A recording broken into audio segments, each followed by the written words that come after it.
Welcome back to Mimi Leaks. This is part 2 of what will be a 3-episode series on this particular lawsuit. It's a class action lawsuit, the City of Hollywood Firefighters Pension Fund versus United Health Group, Inc. One of the named defendants in this lawsuit is slain CEO Brian Thompson, who's been a leading news report over the last several days, since December 4th, 2024. This is a lawsuit with ongoing litigation, and on December 4th, defense counsel requested an extension of time, granted by the judge, on or before March 1st, 2025. 4. Defendants' improper anti-competitive practices and wrongful course of business. United Health was founded in 1977 as a small HMO service company, and today it is the largest health insurer in the United States, with an annualized revenue of nearly $372 billion in 2023. United Healthcare is United Health's insurance arm, which expanded horizontally, purchasing HMOs and insurance providers. Optum, its healthcare services arm, has expanded vertically by acquiring healthcare companies and health companies with additional specialties. The Medicare privatization via the Balanced Budget Act of 1997 introduced Medicare Advantage, MA, which United Health leveraged by increasing their market share and receiving fixed payments on patient health risks. United Health bypassed regulations and loss ratios set up by the ACA by launching Optum and by paying Optum for services. This allowed the company to retain profits on both sides of the transaction. They took advantage of this loophole by acquiring health providers that included primary care practices, specialty clinics, and even hospitals. In its Medicare Advantage program, United Health grew from 4.9 million members in 2018 to 7.7 million in 2023. This increase in numbers allowed the company additional sources of income through upcoding, which is the practice of assigning a higher paying code to medical service than what was actually performed or of a condition not supported by documentation. United Health used health risk assessments from in-home visits called house calls to perpetuate its upcoding scheme. With house calls, the company instructed and pressured nurses to add diagnosis codes during in-home visits. These diagnoses were often conditions that were rarely diagnosed. At times, it included coding of diagnoses unsupported by any additional documentation, all to increase profits. Additionally, United Health required the use of unreliable medical devices that caused false positive diagnoses, apparent when comparing members of other Medicare Advantage plans. In 2021, the Office of Inspector General, or OIG, published a report showing billions in questionable payments made to United Health as a result of chart reviews and health risk assessments. United Health announced plans to acquire Change, the largest healthcare electronic data interchange clearinghouse in the United States, in January 2021. I'm going to say that again. Change is the largest healthcare electronic data interchange clearinghouse in the United States. This acquisition came under immediate government scrutiny, and the DOJ filed a lawsuit in February 2022. United Health defeated the DOJ lawsuit by insisting it always maintains strict data firewall, but this was not the case. The lax security led to a massive data breach announced in February 2024, resulting from a ransomware attack that resulted in one-third of all patient records in the United States being exposed, and is the largest cyber attack in the healthcare industry in United States history. Through Optum, United Health engaged in additional anti-competitive practices, for example, by threatening hospitals with primary care practices competing with Optum, stating that they would cancel the contracts unless they agreed to new coercive terms designed to ensure their exit from the market, so that Optum could consolidate control over providers that service their patients. UnitedHealth threatened doctors seeking to leave Optum-owned practices with legal action if they moved, and they disciplined their own employees, the Optum employees, if they failed to conceal or lie about doctors' departures from patients. UnitedHealthcare likewise engaged in anti-competitive conduct. They offered financial incentives to its in-network healthcare providers to refer patients to providers outside of UnitedHealthcare's network, and penalized those that did not do so. As such, UnitedHealthcare not only reduced its costs by relying on lower-priced providers, but also strengthened its control over the healthcare pricing and allowed UnitedHealth to further consolidate its market power, unlawfully increasing its revenue while reducing competition. On October 10, 2023, UnitedHealth received notice of a non-public antitrust DOJ investigation. Upon learning of it, defendants Hemsley, Witty, and Thompson sold over $117 million in company stock and withheld this material information from investors. These stock sales were not executed under pre-scheduling trading plans, raising obvious questions about their timing and intent. The scope of the DOJ investigation was revealed in a Wall Street Journal article on February 27, 2024, and upon this news, UnitedHealth's stock price immediately dropped, falling over $27 per share to $498.28 on the days before and after the article was published, and that's $498.28. Section 5 goes into the defendant's materially false and misleading statements and omissions. The defendants, which include Thompson, Hemsley, and Witty, and UnitedHealth as a company, misled the public and shareholders regarding UnitedHealth's house calls, the Medicare Advantage program, the status or existence of any internal firewalls, and protection at both UnitedHealth and its Optum subsidiary, and also misled in regards to UnitedHealth's own code of conduct. This occurred over several years and multiple instances as well, from 2021 through 2023. Section 6 discusses additional signs that prove the defendants knew or intended to commit wrongful acts.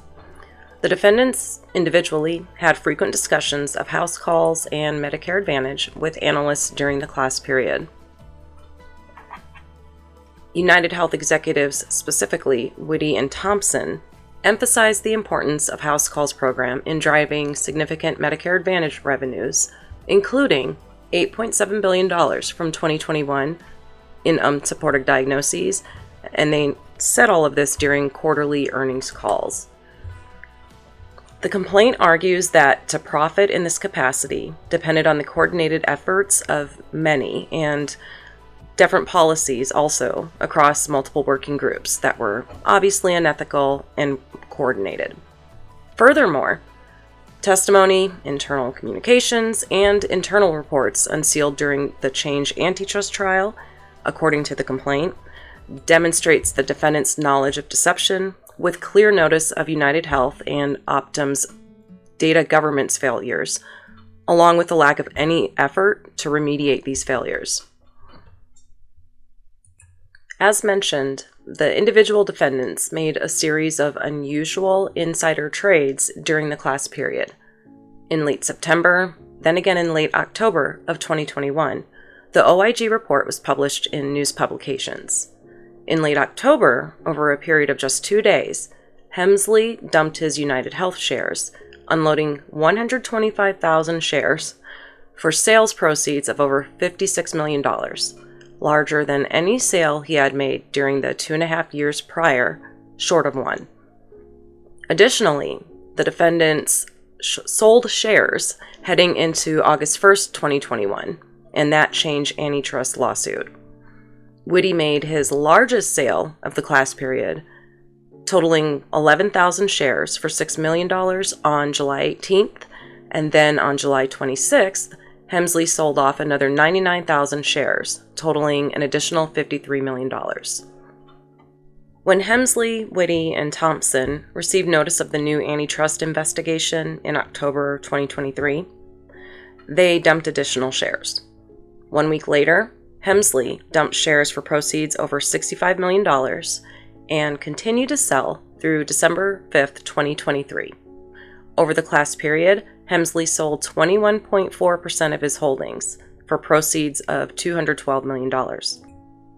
Thompson had only one transaction during the class or control period for proceeds over $15 million. While far less monetarily than Hemsley, this represented over 31% of CEO Brian Thompson's holdings.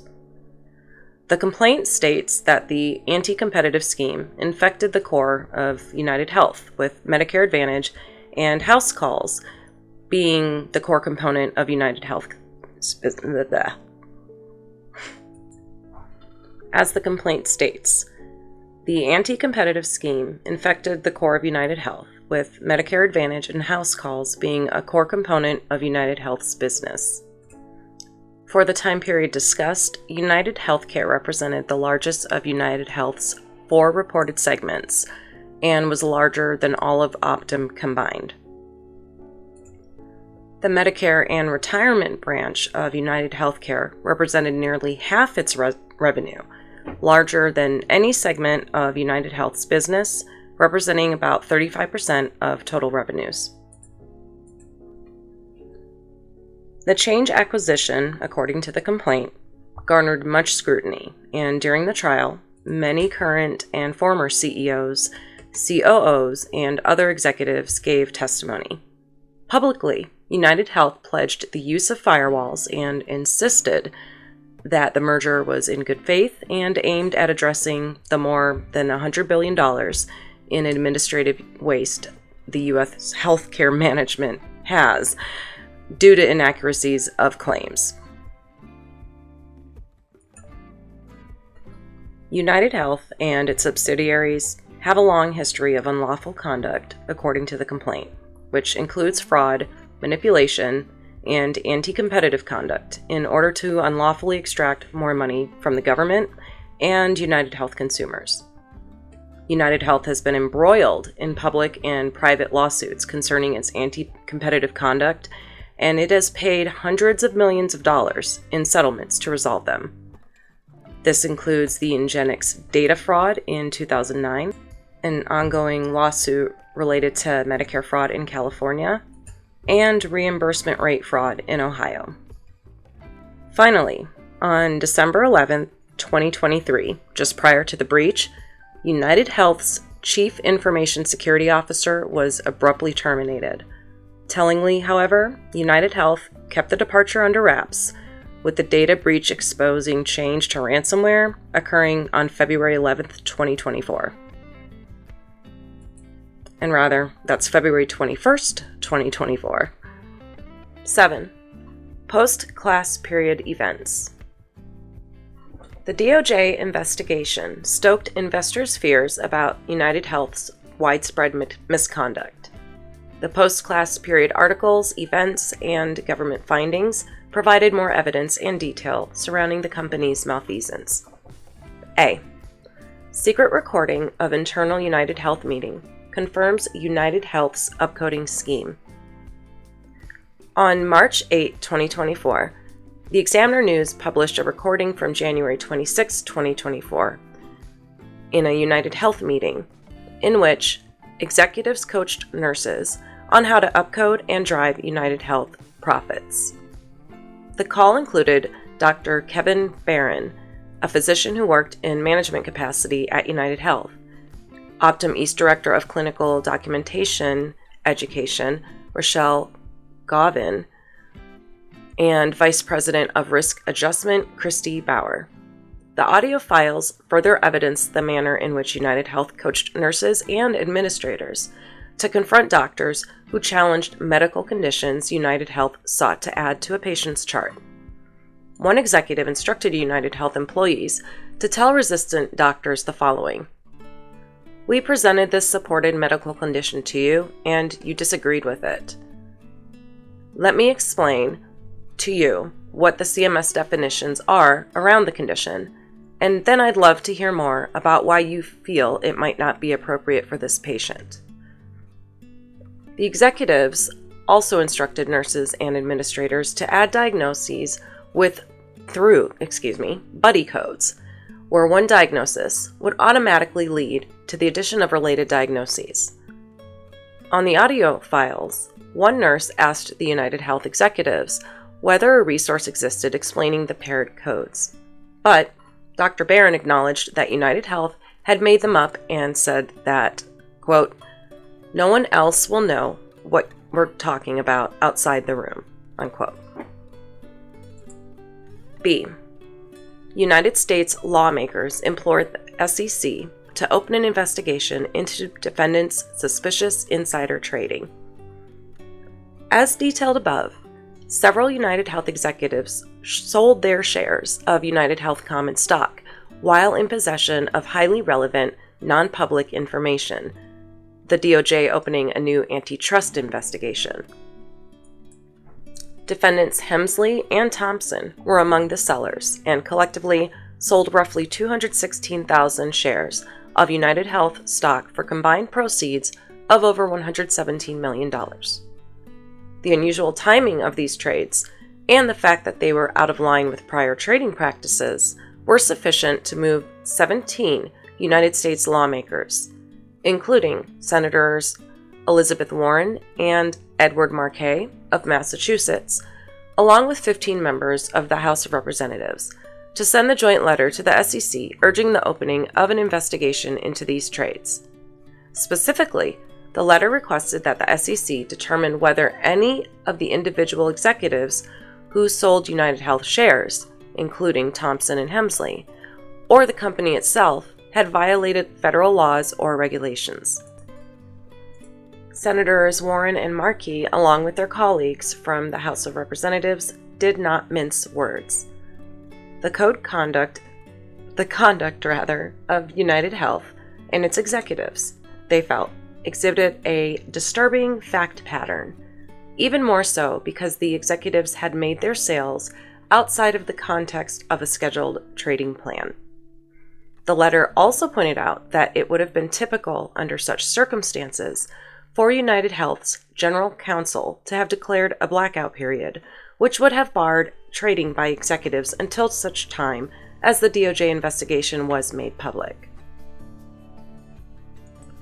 The letter admonished that timing of these trades raises numerous questions and called attention to the fact that, in selling when they did, the United Health executives, including Hemsley and Thompson, managed to shield their personal holdings from the 5.2% drop in the price of United Health stock that occurred when the news of the investigation became public. That benefit, of course, was denied to the plaintiff and the rest of the putative class in this matter. The letter emphasized the gravity of the potential wrongdoing. In addition to civil fines, which could measure in the hundreds of millions, Hemsley and Thompson, along with their colleagues, could face criminal penalties of up to $5 million and up to 20 years imprisonment. In addition to the potential insider trading, the letter requested that the SEC launch an investigation into the company itself, citing concerns about whether the company has met the requirements of SEC's disclosure rules and whether the company's failure to inform investors of the DOJ's investigation in its Form 10-K for FY fiscal year 2023 was a violation of that duty. C. Massive data breach leads to congressional scrutiny of the upcoding scheme. Following the massive security breach at Change that United Health announced on February 22, 2024, the company experienced heightened security from lawmakers. I'm having trouble reading today. The company experienced heightened scrutiny from lawmakers. Witty was called to testify before the House Energy and Commerce Committee and the Senate Finance Committee on May 1, 2024. At both committee hearings, lawmakers asked questions beyond the focus of the data breach and openly questioned United Health's ruthless business practice. For example, at the Senate hearing, Senator Elizabeth Warren, Democrat of Massachusetts, called UnitedHealth a monopoly on steroids that will stop at nothing to get bigger, bigger, and bigger. Warren explained how UnitedHealth's brought up every link in the healthcare chain and was therefore in a position to jack up prices, squeeze competitors, hide revenues, and pressure doctors to put profits ahead of patients. Warren specifically called out UnitedHealth's manipulation of the Medicare Advantage system and the company's effort to rake in more taxpayer money by using a practice called upcoding to make enrollees look sicker. She explained that upcoding meant adding a diagnosis, even if there is no clinical basis for the diagnosis and no treatment planned, and stated that UnitedHealth had extracted $3.7 billion from this practice alone. D. Investigative reports confirm UnitedHealth trained and pressured doctors to improperly upcode patients. Stat News released a two-part series called Healthcare's Colossus on July 25, 2024 and August 7, 2024, and expressly showed how UnitedHealth Group wields its unrivaled physician empire to boost its profits and expand its influence. Stat News said that the reports were based on interviews with more than 24 current and former UnitedHealth doctors and executives conducted over the past 6 months, conversations with health policy experts and patients, and examination of court records and UnitedHealth's 600-page medical coding Bible, which is a 592-page book UnitedHealth authored and taught insurers and their employees how to capture more diagnoses. The Stat News reports detailed how UnitedHealth encouraged its 90,000 affiliated physicians to add medical coding to generate more revenue by encouraging clinicians through bonuses and performance reviews to identify more health problems in patients, even if those conditions seem dubious. Doctors received hours of training on how to document patients' illnesses and increase payments from Medicare. One doctor interviewed for the piece revealed that UnitedHealth managers made clear that risk scores could only go up, not down. In Stat News' words, UnitedHealth pressured physicians to, quote, treat patients as if they were fields of medical codes to be harvested, instead of people who have complex histories, unquote. Additionally, the Stat News reports detailed how UnitedHealth encouraged providers to use QuantaFlo, a relatively new device, to screen patients for peripheral artery disease, even if they did not report any symptoms. But the device was backed by a slim body of evidence generated by its manufacturer and cleared in 2015 through a Food and Drug Administration pathway that requires limited clinical testing and only cleared as a tool to aid clinicians in diagnosing peripheral artery disease, but not as a standalone diagnostic device. Studies showed that the device gave false positive 10% of the time, and accordingly, quote, experts said that the level of imprecision combined with the small sample size makes it problematic for use in widespread screening because of the potential that false positives could expose high numbers of patients to unnecessary care, unquote. Despite these limitations, UnitedHealth insisted that the providers use the device. 5 separate physicians who were interviewed during the investigation explained the company began to work around the doctors skeptical of the test, hiring nurse practitioners to conduct the test at annual wellness visits.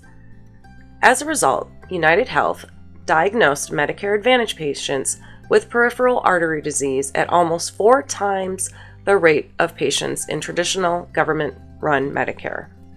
Ultimately, heading into 2024, CMS decided to eliminate the diagnosis code for peripheral artery disease as a rate increasing diagnosis. The announcement caused an immediate reversal of coding trends.